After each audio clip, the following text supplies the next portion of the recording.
Tomorrow When the War Began by John Marsden. Chapter 6. The dogs were dead. That was my first thought. They didn't jump around and bark when we drove in, or moan with joy when I ran over to them, like they always had done. They lay beside their little galvanized iron humpies, flies all over them, oblivious to the last warmth of the sun.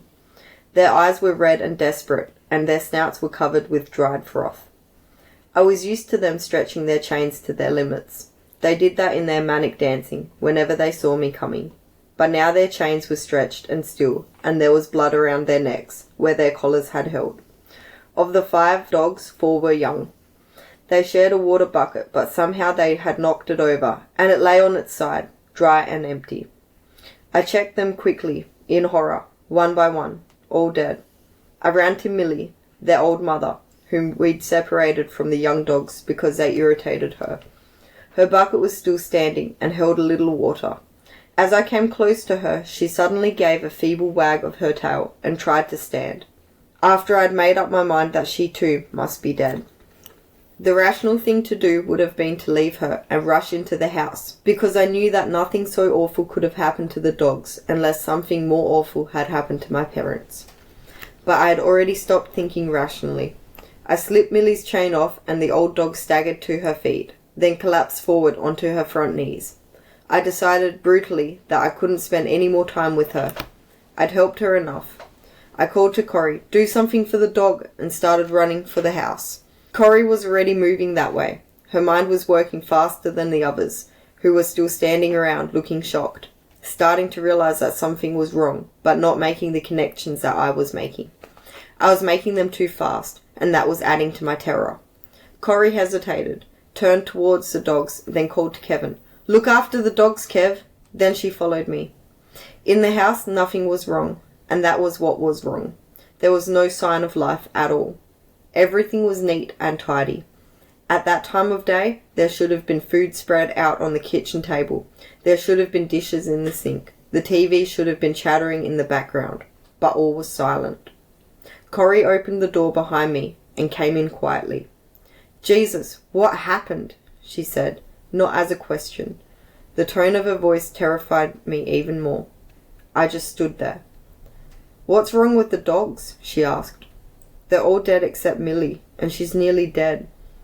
I was looking around for a note to me, but there was nothing. "Let's ring someone," she said. "Let's ring my parents." "No, ring Homer's parents. They're nearest. They'll know." She picked up the phone and handed it to me.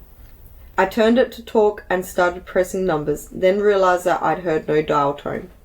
I held it closer to my ear. There was nothing. I felt a new kind of fear now, a kind of fear I hadn't even known about before. "There's nothing," I said to Corrie. "Oh, Jesus," she said again. Her eyes got very wide and she started going quite white. Robin and Fee came into the kitchen with the others close behind them. "What's happening?" they were asking. "What's wrong?" Kevin came in carrying Millie. "Get her some food from the cool room," I said. "I'll go," Homer said. I tried to explain everything, but I got confused trying to do it as quickly as possible, and ended up taking too long. So I stopped and just said wildly, "We've got to do something." At that moment, Homer came in with a bowl of mince and a smell. "The power's off in the cool room," he said. "It stinks terrible." "Terribly," I said, in absent-minded fear. He just looked at me. Robin went to the TV as Homer and Kevin tried to persuade Millie to eat. We watched Robin as she switched on the set, but it too was dead. "This is weird," she said. "Did they say they were going away?" Fee asked. I didn't bother to answer. "If your grandmother got sick," Corrie said. "So they cut off the power?" I asked sarcastically. "Some big electrical problem?" Kevin suggested. "Maybe if the power was off for days, they had to move." "They'd have left a note," I snapped. "They wouldn't let the dogs die." There was a moment's silence. No one knew what to say. "There's just no explanation that fits all this," Robin said. "It's like UFO stuff," Kevin said. "Like aliens have taken them away." Then, seeing the expression on my face, he quickly added, "I'm not trying to make a joke of it, Ellie. I know something bad's happened. I just can't figure out what it could possibly be." Lee whispered something to Robin. I didn't bother to ask them what it was. When I saw the naked fear on Robin's face, I didn't want to ask. I made a big mental effort to get control of myself. Let's get back to the Land Rover, I said. Bring the dog. We'll go down to Homer's. Wait a sec, Lee said. Have you got a transistor radio? A battery one? Yes. I don't know where, I said, looking at him strangely. I still didn't know what he had in mind, but I didn't like the look on his face, any more than I'd liked the look on Robin's. Why? But I didn't want him to answer. I've got my Walkman in the Land Rover, Robin said. He turned to her. Have you heard any news bulletins since we've been away? No. I tried a few times to pick up radio stations, but I couldn't get any. I guess the cliffs around hell cut them off. Can you find your radio? Lee said to me. I guess. I ran to my bedroom. I desperately wanted to get to Homer's place and run to kind Mrs. Yano's and have her hug me and hold me and explain everything away so that it became just a simple little mistake. But there was something terrible in Lee's mind, and I couldn't ignore it. I came back with the radio, switching it on as I rushed along the corridor, spinning the tuner to find a station. By the time I got to the kitchen, I'd already scanned the whole range once and got nothing but static. Must have gone too fast, I thought, like I always do. I never learn. I started the second search, as the others watched anxiously, uncomprehending. This time I was slow and careful, but the result was the same. Nothing. Now we were all really frightened. We looked at Lee, as though we were expecting him to magically have the answer. He just shook his head. I don't know, he said. Let's go to Homer's. As with the radio, so with the Land Rover, I revved it so hard and dropped the clutch so roughly that Kevin, who was still sitting down, hit his head and hurt it, nearly dropping Millie, whom he was still nursing. The landy kangaroo hopped a few metres and stalled. I could hear Grandma's voice saying, More haste, less speed. I took a deep breath and tried again, more calmly. This time was better. We went out the gate and down the road, with me saying to Homer, I forgot to check the chooks. Okay, Ellie, he said, it'll be cool. We'll work it out. But he didn't look at me, just sat forward on the seat, peering anxiously through the windscreen. Homer's place is about 1.5 km from ours. The one thing we wanted to see, the only thing, as we approached, was movement. There was none. As we bumped over the cattle grid, I was pressing the horn, making it roar, until Lee called out urgently from the back, Don't do that, Ellie.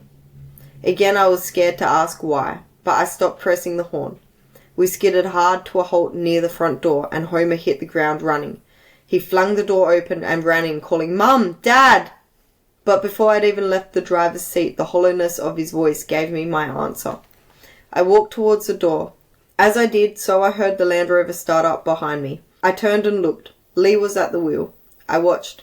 He was a terrible driver, but with much over-revving he got the vehicle into the shadows under the big old peppercorn tree behind the tank stand. Memories of a light-hearted conversation in hell suddenly came back to me. And suddenly I knew, and I hated and feared the memory. Lee climbed out of the car and came walking towards me, heading for the front door. I screamed at him. Lee, you're wrong. Stop doing these things. Stop thinking these things. You're wrong. Robin came up behind me and grabbed my arm. He probably is, she said. But the radio...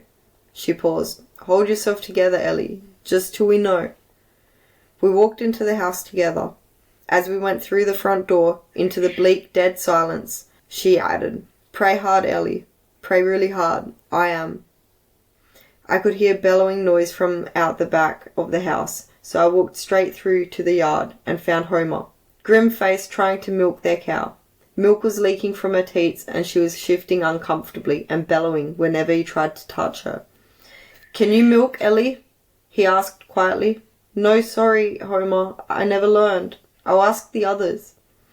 As I went back in, he called out, The budgie in the sunroom, Ellie. Okay, I called and ran, but Corrie had already reached the budgie, who was alive, but with just a little bit of mouldy water in its cage. We brought him fresh water, which he drank like Dad with his first beer after shearing. You've got a milker at home, haven't you? I asked Corrie. Can you take over from Homer out the back? Sure, she said, and went. We'd all started acting with unnatural calmness. I knew how frightened Corrie and the others must now be for their own families, but there was nothing we could do for them quite yet. I took the budgie into the kitchen where Lee was putting down the phone. I raised my eyebrows at Lee. He shook his head. Homer came in a moment later. "There's an RF radio in the office," he said, without looking at anyone. "What's an RF radio?" Fee asked. I hadn't noticed her, standing in the door of the pantry. "Rural firefighting," Homer said briefly. "Would it be safe?" Robin asked. "I don't know," Homer said. "Who knows anything?" With desperate urgency, passionate to convince them, I said, "This is ridiculous. I know what you're thinking, and it is absolutely not possible. These things just don't happen. Not here. Not in this country." Then with sudden hope, I remembered something. "Those fires! They'll be out fighting those fires. There must have been some bad ones, so bad they couldn't get back." Homer said, "Ellie, they weren't that kind of fire. You know that. You know what a bad fire looks like." Lee said, "I don't know much about these things, but shouldn't your RF radio be alive with voices while those fires are burning?" "Yes," said Homer, turning in a hurry. "But there's no power," Fee said. "They have backup batteries," I said. We rushed after Homer and crowded into the little office. Homer was turning the volume knob on the radio up to full, but there was no need. Endless monotonous static filled the room. "Did you check the frequency?" I asked quietly. Homer nodded, his face full of misery. I wanted to hug him. Looked for Fee to see if she might be going to, then went ahead when I realized she'd left the room again. After a minute, Homer said, "Do you think we should send out a call on the radio?" "What do you think, Ellie?" Lee asked me. I knew I had to admit all the possibilities now. I remembered how tense things had been before we left. All those politicians shouting and carrying on. Trying to think calmly, I said, "The only reason for calling up would be if we can get help for our families, if they're in trouble or danger. But if they are, everyone must be in the same boat, and the authorities must know about it, so we wouldn't be helping our families by transmitting the call. The only other reason for calling is because we're so desperate to find out. But okay, I admit we may create danger for ourselves." I tried to keep my voice steady. "If there's something bad happened, if there's people out there." "So on balance," Lee asked, "I don't think we should call," I said sadly. "I agree," Homer said. "Me too," Lee said. "Then it's Corrie's turn," Homer said, "and Kevin's. I don't even know where Robin lives." "Just outside town," I said. "Well, I guess geographically Corrie and Kevin come first." He looked at Lee, who nodded without speaking. He'd already figured out who was last. The 7 of us came together in the kitchen, with almost perfect timing. Corrie carrying a bucket of milk. The milk stank. It looked like pale scrambled eggs. Kevin was with her. They were gripping each other's hands, hanging on tight. I poured some of the milk into a salad bowl and gave it to Millie, who at last started to show some enthusiasm. She sniffed it, then lapped it eagerly. Kevin said to Homer, "Do you mind if we go to our places? We'll go on our own if we can have a vehicle or—" He looked at me.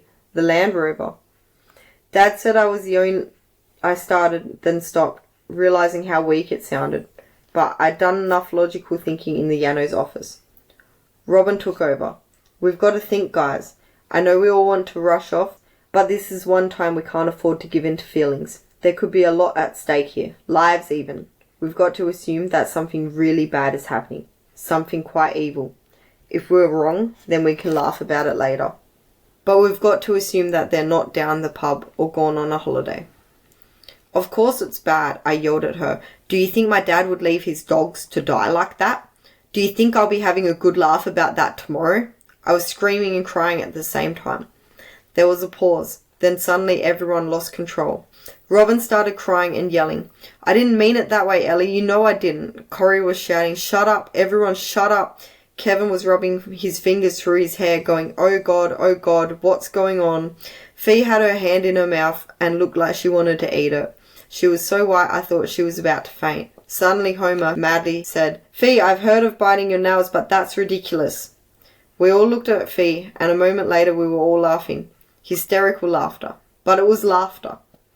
Lee had tears pouring down his face, but now he wiped them away and said quickly, "Let's listen to Robin. Come on, everyone." "I'm sorry, Robin," I said. "I know you didn't mean—" "I'm sorry too," she said. "It was a bad choice of words." She took a deep breath and clenched her fists. You could see her calming herself, like she did at netball sometimes. At last she continued, "Look, everyone, I didn't want to say much, just that we've got to be careful. If we go rushing around the countryside to 7 different houses, well, it mightn't be such a bright thing to do, that's all.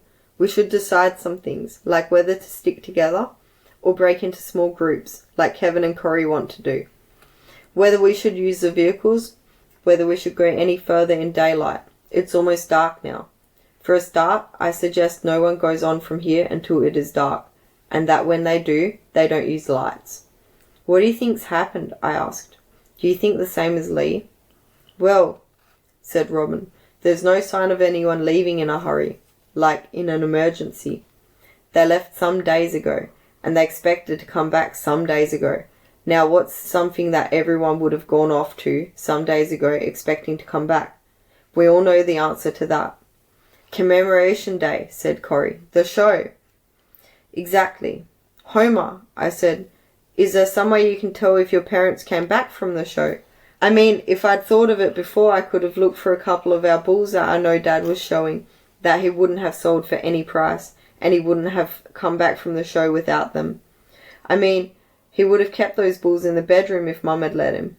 Homer thought for a minute. "Oh yes," he said. "Mum's needlepoint. She enters a new piece every year. Then win, lose, or draw, she brings it back and hangs it on her honor wall. She gets a big thrill putting it up there. Hang on a sec." He ran out. We waited in silence. He was back a moment later. "Nothing," he said. "It's not there." "Okay," Robin said. "Let's assume that a lot of people went to the show and didn't come back. And let's assume that since Commem Day, all power and phones have been cut. All radio stations are off the air and there have been a number of fires. And the people who went to the show wanted to come back but couldn't. Where does that get us?" "And there's the other thing," Lee said. Robin looked at him. "Yes," she said. Lee continued. "The night of the show, those hundreds of aircraft, maybe even more than hundreds, that came in over the coast, flying low and at high speed. And without lights," I added, realizing that critical point for the first time. "Without lights," Kevin said. "You didn't tell us that." "It didn't strike me," I said. "You know how you notice something, but not consciously? That's what it was like."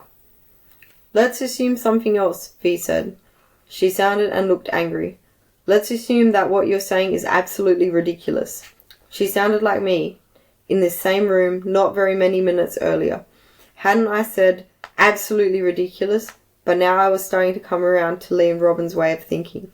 That little point about the lights had made a difference to me. No legitimate aircraft, no aircraft on a legitimate mission would have been flying without lights. I should have registered it at the time, and I was annoyed at myself that I hadn't. But Fee continued.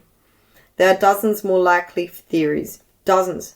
I don't know why you won't consider them." "Okay, Fee, fire away," said Kevin, "but fire quickly." The strain was really showing in Kevin's face.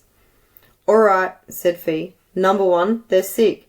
They went to the show and got food poisoning or something. They're in hospital." "Then the neighbours would have been here, looking after the place," Homer said. "They got sick too," said Fee. "That doesn't explain why all the radio stations are off the air," said Corey. "Everyone's sick then," said Fee. "There's a national problem with some illness or disease." "That doesn't explain the planes," Robin said.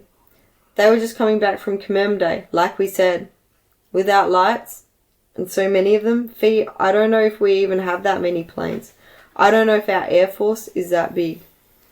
"Okay," said Fee. "There's some national emergency and everyone's had to go and help.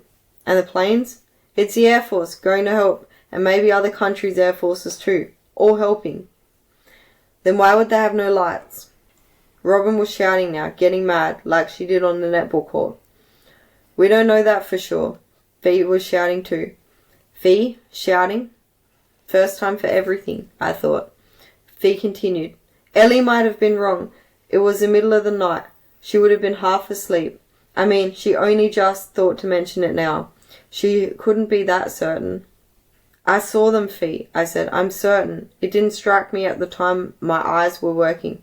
It's just that my brain wasn't. Anyway, Robin saw them and Lee. Ask them. We didn't see them, Robin snapped. We only heard them.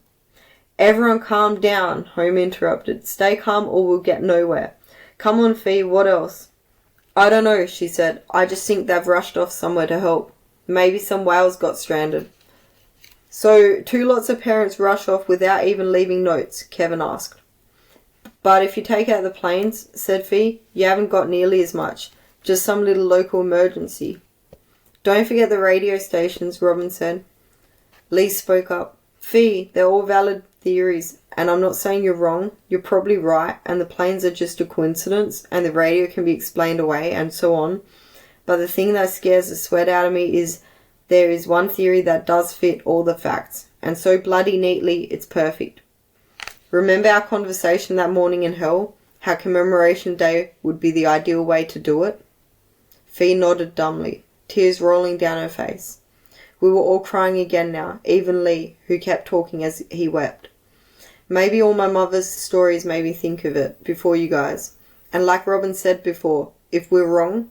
He was struggling to get the words out, his face twisting like someone having a stroke.